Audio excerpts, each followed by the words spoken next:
नमस्कार. तमाशा कलापंढरी नारायणगाव आणि नारायणगावमध्ये आता आपण पाहू शकतो या ठिकाणी ज्या काय तमाशाच्या ज्या रावट्या आहेत त्या लागलेल्या आहेत. गावगाड्याची यात्रा म्हटलं की गावात तमाशा आणि महाराष्ट्राची लोककला जर म्हटलं गेलं तर तमाशाला म्हटलं गेलेलं आहे. या तमाशामध्ये लावणी, बतावणी, अनेक प्रकारे समाजप्रबोधनकार होणाऱ्या ज्या काही मनोरंजक ज्या आहेत, त्यानंतर असणाऱ्या वगनाट्य, खास करून वगनाट्य हे सत्य घटनेवरती आधारित असतं. आणि आज ग्रामीण भागामध्ये की वगनाट्याला सगळ्यात जास्त जो बुजुर्गाची लोक आहेत ती आवर्जून ती पाहत असतात. आणि महाराष्ट्राची खरी जी ओळख आहे तर ती ह्याच तमाशा कलापंढरी नारायणगाव आणि नारायणगावमधलं ज्या कलावंत होत्या त्या विठाबाई भाऊ मग नारायणगावकर, त्यानंतर अनेक कलावंत या भागामध्ये किंवा या परिसरामध्ये या महाराष्ट्रामध्ये घडले गेले. त्यांच्याच माध्यमातून अनेक या ठिकाणी तमाशा ज्या आहेत त्या रावट्या लागलेल्या आहेत. गाववरची यात्रा कशाप्रकारे तो करार होतो, कशाप्रकारे लोक या ठिकाणी येऊन तमाशा ठरवला जातो, आपण सगळे जाणून घेणार आहोत. अनेक ठिकाणी या ठिकाणी रावट्या लागलेल्या आहेत आणि गावची यात्रा म्हटलं की तमाशाशिवाय त्या गावची यात्रा शोभा नाही. परंतु अनेक गावामध्ये काही वेगळ्या कारणामुळं त्या ठिकाणी वादविवाद होत असतात आणि तमाशा जो आहे किंवा त्या ठिकाणी भांडणं होतात. तर ह्या सगळ्या गोष्टी तमाशा जे फळमालक आहेत यांना कशाप्रकारे ह्या सगळ्या गोष्टींना सामोरं जावं लागतं ही सगळी बातचीत आपण पाहणार आहोत. तुम्ही पाहत राहा जुन्नर डायरी. नमस्कार. आपण आलो आहोत तमाशा कलापंढरी नारायणगाव या ठिकाणी. या ठिकाणी आता तमाशाच्या रावट्या लागलेल्या आहेत. गावगाड्याची यात्रा म्हटलं की तमाशा आणि त्याच तमाशाच्या ज्या काही अडीअडचणी आहेत आपण जाणून घेणार आहोत. माझ्यासोबत आहेत विठाबाई भाऊ मांग नारायणगावकर यांचे जे नातू आहेत मोहित नारायणगावकर माझ्यासोबत आहेत. मुदो नमस्कार. नमस्ते. मला सांगा की गावगाड्याची यात्रा म्हटलं की तमाशा आणि ह्या तमाशा जो तुमचा जो करार होतो तो कसा होतो, काय सांगाल आपण याबद्दल? नमस्ते. आता तमाशा कलापंढरी नारायणगाव विठाई नगरी या ठिकाणी जवळजवळ 30-35 रावट्यांचं आगमन झाले.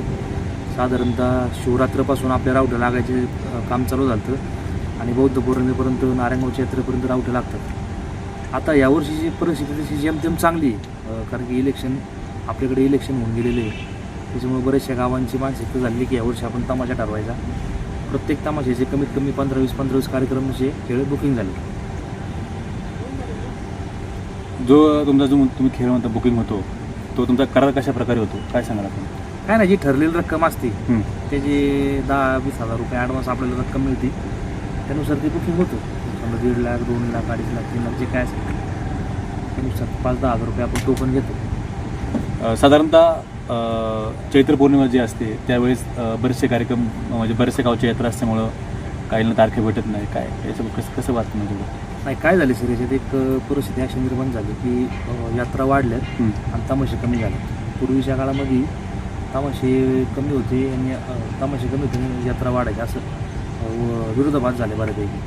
त्याच्यामुळे तमाशे आता जे मोठे मोठे नावं दिले तमाशे ना ते अगोदरच बुकिंग होतात आणि आता लवकर रावट्या लागले की लोक पहिले 2-2 महिने अगोदर बुकिंग करतात. त्याच्यामुळे बऱ्याचशा गावांना तमाशा मिळत नाही, अशी परिस्थिती झाली. महाराष्ट्राची लोककला आहे एकीकडे म्हणते तमाशा कमी होत चाललं आहे, नक्की याला कारण काय? नाही, कारण कसं आहे सर, खर्च वाढत चालले तमाशाचा, कलाकारांचे पगार वाढत चालले आहेत, गाड्यांचं भाडं वाढले, लाईटचं भाडं वाढले, डिझेल वाढले. त्याच्यामुळं तमाशा करूनही फार दारीवरची कसरत झाली आजकालच्या जमान्यात. पण तरी पण महाराष्ट्राची लोककला जिवंत राहावी म्हणून अनेक महाराष्ट्रातील 200-250 तमाशापडात जिवंत आहे, अस्तित्वात आहे. फक्त गावचं जे परंपरेनुसार जे गावात यात्रा साजरी होती त्या लोकांचं मनोरंजन करायचं, मनोरंजनातून समाज प्रबोधनाचं काम करायचं, हे आत्तापर्यंत आम्ही काम करतो. एकंदरीत तर पाहिलं गेलं तर तमाशाकडं अनेक लोक वेगळ्या नजरेने पाहतात. आपण एक तमाशा फरमालक आहात, कसं आपण ह्या सगळ्या गोष्टी तुम्ही करता, मॅनेज करता? कसं आहे सर, तमाशा म्हणलं की बरेच लोक नागतोंड मुरावतात. का असं होतं त्याचा अभ्यास करायला पाहिजे, त्याचा अजून आम्हाला गणितच नाही का.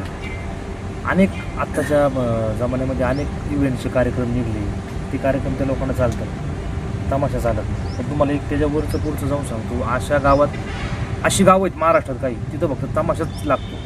तमाशाशिवाय दुसरं काही चालत तो कसाही तमाशा होऊ द्या, पण गावात तमाशा चालतो, तमाशा लागतो. तमाशाशिवाय गावची शोभा होत नाही. तमाशा असेल तरच गावाला शोभा असेल. यात्रा तशी जोरात भरते, छोटा असू मोठा असू मध्यम असू, कार्यक्रम तमाशाचाच लागतो बऱ्याचशा गाव. काय आलं मग तर 2-3 वर्षाच्या काळात आहे ना, आणि कडी शो निघले त्याच्यामुळे थोडंसं त्या पूर्वीच्या काळात तमाशाला थोडासा अडचण निर्माण झाली, पण तो त्यांचा रंगानाच पाहून गावकऱ्यांनी अक्षरशः त्यांना नको म्हणले, आपला तमाशा बरा आहे.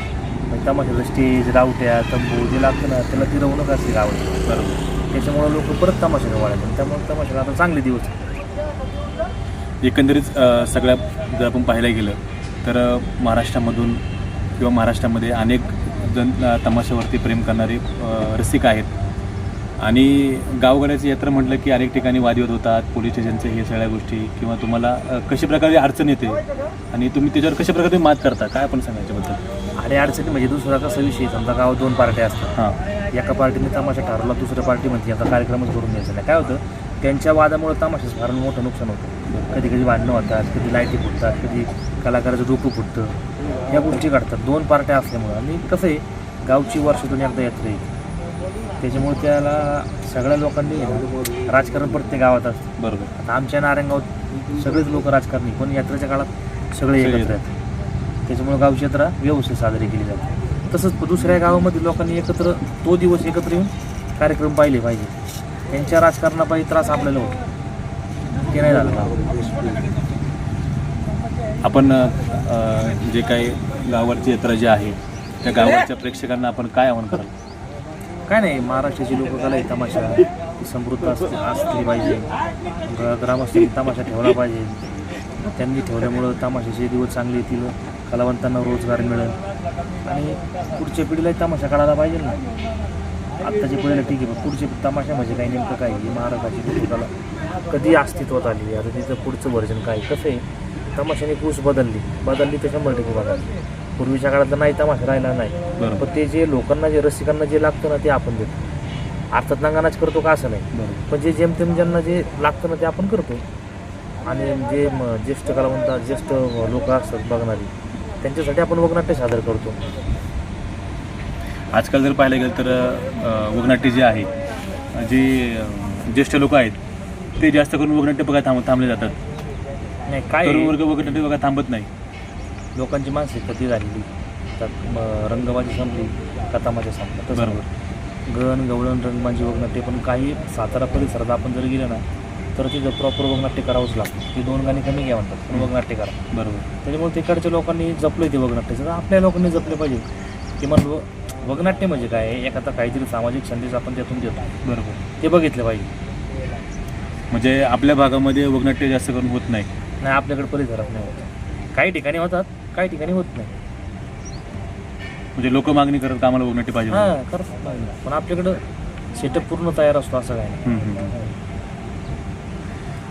आपण पाहिलं की एकंदरीतच महाराष्ट्रामध्ये जे काय नामवंत तमाशे आहेत त्यामधले ज्या कलेने कन्येने महाराष्ट्रभर आपलं नाव अजरामर केलं, त्या विठाबाई भाऊ मग नारायणगावकर आणि त्यांचेच ते नातू होते की त्यांनी सांगितलं की कशा प्रकारे जो करार असतो तो ठरला जातो. एकंदरीतच तमाशा उभं राहताना कशा प्रकारे अडचणी येतात आणि त्या अडचणीवरती कलाकार असताना कशा प्रकारे ते लोक सगळे मात करतात. कारण तर ही जी महाराष्ट्राची लोककला आहे ही जपली गेली पाहिजे.